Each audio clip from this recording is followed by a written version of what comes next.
In the African jungle, a cheetah mom was spending the morning with her cubs. Suddenly, they heard the sound of a hunter nearby.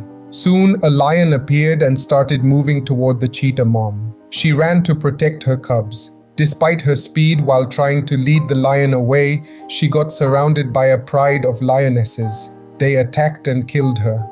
The hunter left without even looking at the cubs, but the cubs got separated deep in the forest. One cub kept walking all night and ended up on a road where a car almost hit him. Luckily, the driver, Peter, swerved just in time. He and his son Zane found a little animal all alone and decided to save it. They found out it was a cheetah cub. Peter told Zane, "One day we'll have to return it to the wild." However, Zane became deeply attached to the cub and decided to raise it until it was fully grown. The next day, Peter and Zane took the cheetah cub to their farm where they cared for abandoned animals. There, Zane introduced the cub to its mom. She named it Duma. Before long, Duma became part of the family. Over the months, Duma grew into a big, fast cheetah. During this time, Peter helped Zane become self-reliant. He taught him how to drive, build, and fix things. But one day, while working on the farm, Peter got sick. He passed out on the tractor and was taken to the hospital. After some time, he came back home. He met his wife and seemed to have gotten better. One morning, he challenged Zane to a race with Duma to see how fast the cheetah really was. Peter rode his motorcycle and Zane was in the sidecar. Zane recorded everything on camera. Duma easily left them behind, going over 50 miles per hour. When they got home, Kristen helped Zane with his studies. But suddenly, she started crying. Zane asked, "What's wrong?" But Mom brushed it off and told him to go read a book. The next day, Zane and Duma were playing in the treehouse. Peter came over and said, "Zane, you're gonna have to say goodbye to your friend now. Duma's about to grow into a big cheetah. He needs to go back to the jungle, his real home." Zane refused, but Peter insisted. He showed him a map. Beyond the mountains, there was a valley where Duma could live peacefully. Peter promised they'd have a picnic there next week and spend one last fun day with Duma. Zane had no choice. He just waited for that moment. It started happening. But one night, Zane woke up to the sound of the ambulance. He went to check and Christine hugged him. She told him that Peter's condition had worsened again. Sadly, Peter didn't survive the illness. The next morning at the funeral, Zane said his final goodbye to his beloved father. The days following this loss were really tough for the family. They were trying to adjust to their new life. Things got worse when Christine told Jan they would have to rent out the farm and move to Johannesburg. Without Peter, the farm's bills were piling up. Now it was just him and his sister Gwen. They stayed together, but Zane didn't want to leave his friend Duma behind. Even knowing the risks, Kristen decided to keep Duma with them until the nature center came to pick him up. Finally, the day to leave arrived. The family reached Gwen's house. Gwen wasn't happy seeing a cheetah inside the house. Kristen promised that Duma would be well taken care of. The next morning, Kristen dropped Zane off at his new school and went out to look for a job. Meanwhile, Duma was sitting on the couch but got bored and started wandering around the house. Suddenly, he jumped onto the dining table, which scared Gwen so much that she ran out of the house, leaving the door wide open. Duma ran off into the city, following Zane's scent. Zane was in class far away. From the window on the other side of the room, he spotted Duma, but Duma quickly took off again. Then screams erupted in the school. Everyone panicked and chaos broke out.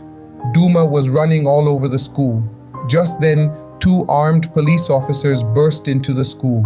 Zane decided to find Duma before they did. He started searching everywhere, but in the bathroom, some mischievous students cornered him. Zane wasn't scared and stood up to them, but the boys hit him and knocked him to the ground. Right then, Duma was hiding in a bathroom stall. He stormed out and yelled at the students to keep them away from his friend. Sean tried to get Duma out of there, but the cops saw Cheetah and the boy and started chasing them. They ran fast and hid in a park to lose the police. Once things calmed down, Zayn and Duma went somewhere far away. Zayn realized the big city wasn't safe for Duma. He remembered Peter's plan to take Duma to a new home in the valley. To help his friend, Zayn returned to the farm with Duma. He took Peter's motorcycle and the old map with him and he hits the road. After a few hours, the motorcycle runs out of gas. It stops in a deserted part of the desert. With just one bottle of water, Zayn and Duma push the bike along. Then they spot a broken down airplane. Zayn decides to stop there. As the day fades, he falls asleep inside the plane while Duma keeps watch. At night, Duma sees a wanderer in the distance.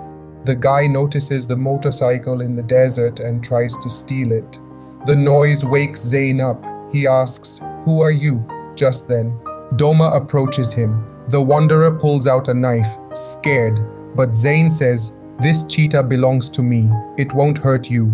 The wanderer introduces himself as Rip and says he's heading south. Zayn says he's going west. They make a deal, water in exchange for a ride on the motorcycle.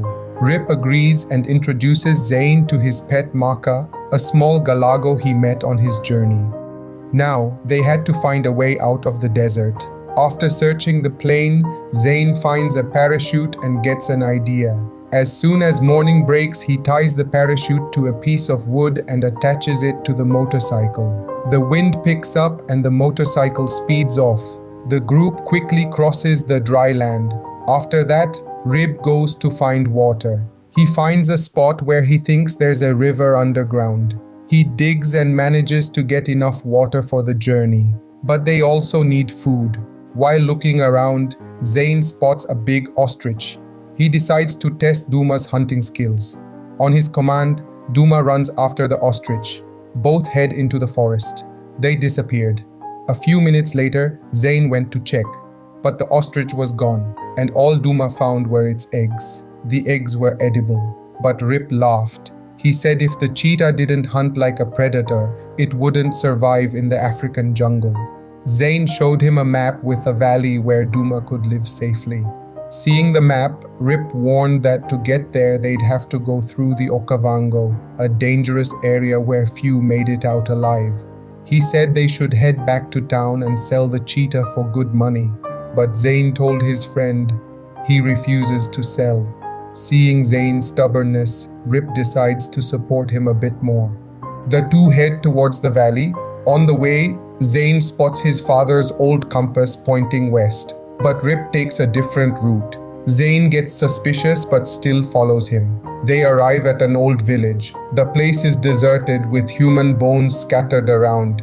Rip thinks the villagers might have fallen victim to some mysterious attack. While searching, Rip finds a sharp spearhead. He turns it into a spear, just in case a hunter shows up for protection. He continues exploring the village.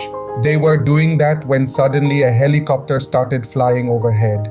Rip says there are bad people on board. He tells Jan and Duma to hide in a house, but actually, Christine was in the helicopter, asking the police for help to find her missing son. A few minutes later, the helicopter flies away. Jan has no idea his mom was there. This makes Rip's intentions seem even more suspicious. As night falls, Rip lights a fire to keep the lions away. He asks Zayn, "Do you know the story about the cheetah's facial stripes?" Zayn says, according to his father, those stripes are from the sun during a hunt. Light stops the sparkle in the eyes. But Rip tells a different story. A long time ago, a cheetah cub got separated from its mother. She searched everywhere but couldn't find him. She cried so much over her loss that her tears left black stripes on her face, marks of her pain that every cheetah carries. After the story, the group rests for the night. In the morning, Rip goes exploring. He finds an abandoned diamond mine and goes inside, hoping to find some precious stones. Suspecting Rip's intentions, Zayn decides to leave him behind. He runs off with Dama. A few seconds later, Zayn hears Rip screaming inside the cave. Then there's a loud bang. Zayn rushes into the cave and sees Rip trapped under a pile of dirt. He starts digging him out so Rip can breathe. Rip thanks him and tells him to clear the rest of the dirt. But Zayn refuses. He asks, "Where were you taking me?" Rip is confused. Zayn says he knows they were heading south, not west. He suspects Rip wanted to take him back to the city. Zayn glares at him and Duma. He accuses him of trying to sell out and take the reward money. Rip defends himself, saying he was guiding him through the safe mountain path. But Zayn doesn't trust him and leaves him in a cave. Zayn grabs Rip's bag and the machete, then sets off toward the valley with Duma. A few hours later, they reach a long river at the foot of the mountains. According to the map, they have to cross the river to get to the valley. Using what his father taught him, Zayn makes a simple raft. He and Duma jump into the river. The water seems calm, but after a few minutes, something strange happens to Duma. He starts to act. Zayn looks ahead and sees a rocky patch. He tries to steer the raft to the other side, but the strong current flips the raft over. The three of them struggle to get out of the water.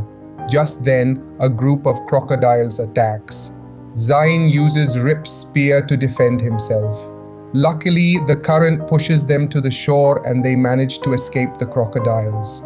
After this thrill, they pass through a big cornfield. When they get to the other side, Jan spots a herd of African buffalo. Scared by the noise, the mosquito flies away and Duma tries to catch a buffalo. He runs. He loses sight of Duma and chases after him. But hours pass and there's no sign of him. Night was falling and the savannah predators could easily make Jan their prey. Still, Jan doesn't give up. He keeps searching for Duma. He comes across a forest where he spots a wild boar. Jan climbs a tree to hide. Just then, a poisonous spider starts crawling on his face. To avoid attracting the boar's attention, Jan stays quiet and still. The boar moves on and the path clears. Jan climbs down and continues looking for Duma. Duma had gone into the forest but got caught in a hunter's trap. He was locked up in a cage set by wild animal traders. Zayn was in a hurry to save his friend. While searching in the forest, Machaka suddenly jumps onto his face. Seeing him, Zayn feels relieved. But then Swara shows up again and starts running towards them. Zayn tries to run away but falls and loses consciousness. It seemed like everything was over. But after a few minutes, Zayn opens his eyes. He's by the campfire. Duma is next to him and Rip is comforting him. Rip starts explaining. He freed Duma from the cage and saved him from the pig attack.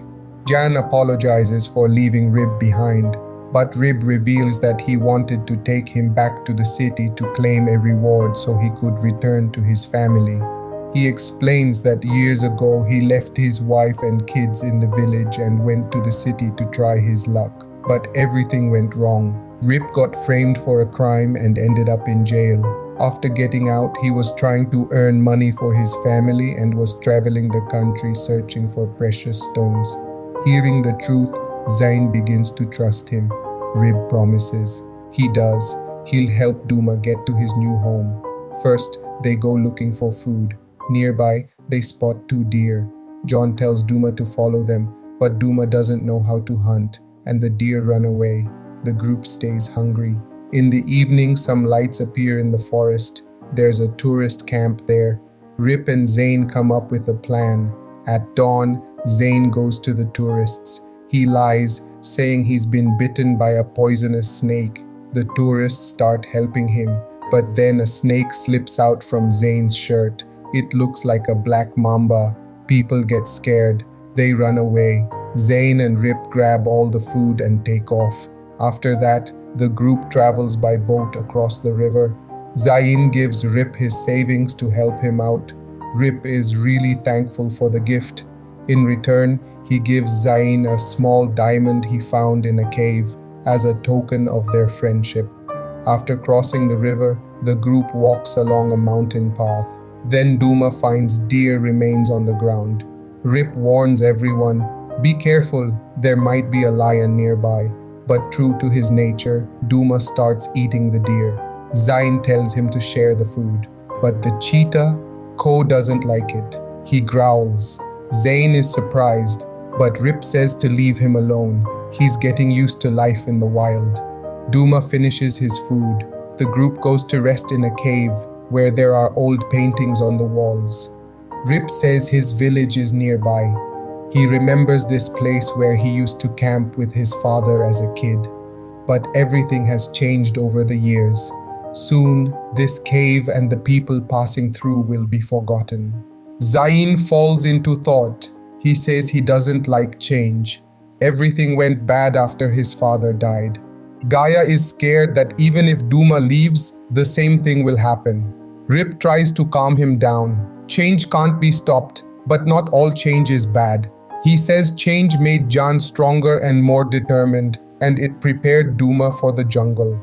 Zain understands, but saying goodbye to his friend who was coming closer every day wasn't easy. The next day they leave the cave and cross a big field. Rip spots his old village in the distance and takes Zain there. Suddenly a swarm of flies attacks. To protect Zain, Rip takes off his cloak and covers him. The flies, they bite and spread a sleep-inducing sickness. The flies' poison makes Rip's body swell up and go numb. Still, he manages to save Zain until the flies finally leave. Hours later in the evening, Rip can barely open his eyes. His hands won't move. Heavy rain starts pouring and predators begin roaming in the dark. Rip gathers some grass and asks Zain to light a lighter to keep the fire going for protection. Luckily, they manage to get the fire going. Safe from the predators, they wait for the rain to stop. Once it calms down, they head back to the village for help. He goes to ask for help. He tells Duma to take care of Ripab, but as soon as Jan sets the fire, a pride of lions attacks. Duma senses the danger. He runs after Jan and draws the lion's attention towards himself. Moving fast, Duma dashes into a cave and tricks the lions, escaping safely on the other side. Meanwhile, Zain reaches the village. He meets an old man and asks for help to save Ripab. Even though they don't understand each other's language, the old man calls some people. Together they search with Zain and find Ripab sleeping near the fire. They take him to the village. They leave. Zain calls out to Duma, but Duma hears another cheetah's call and goes to check it out. The next day, Zain waits outside while the villagers treat Rip. Thanks to their treatment, Rip gets rid of the flies. When he wakes up, he meets his wife, 2 kids, and mother. Seeing them again, he gets emotional and apologizes for being missing all those years. He calls Zain over and introduces him to his family. They thank Zain for his help. Zain feels happy seeing Rip recovered, but still worries about Duma. He hasn't come back yet. Shan leaves the village and sets out to find Duma. He sees 2 cheetahs chasing a herd of deer. Both catch their prey. Zain recognizes Duma, who has now become a part of the forest. Seeing this, Zain remembers what his father said. He didn't want to let his friend stay in his real home, but Zain agrees and starts to leave. Just then, Duma runs up to him and strokes him lovingly, just like he always did. Zain lovingly responds. He says goodbye to the cheetah. To you, I'll always remember. Stay happy. Rip watches as both friends part ways. He welcomes Zain, who can't hold back his tears. Many days pass. Far away, Kristin returns to the farm. She takes care of the place, hoping Zain will come back. She's over the moon when Zain rides back on Peter's motorcycle. He's wearing clothes from Rip's village and has brought his new friend Makaka along. After so many days, Kristin runs to hug her son when she sees him. Zain promises, "I'll never leave you again." They both start their lives all over, no matter what. It wasn't the same as before. Zain felt at peace knowing Duma was in a better place. He had learned all this from his father. So, what did you think of the story? Share your thoughts below. If you liked this video, give it a thumbs up and subscribe to Cine Tales for more awesome videos. See you in the next one.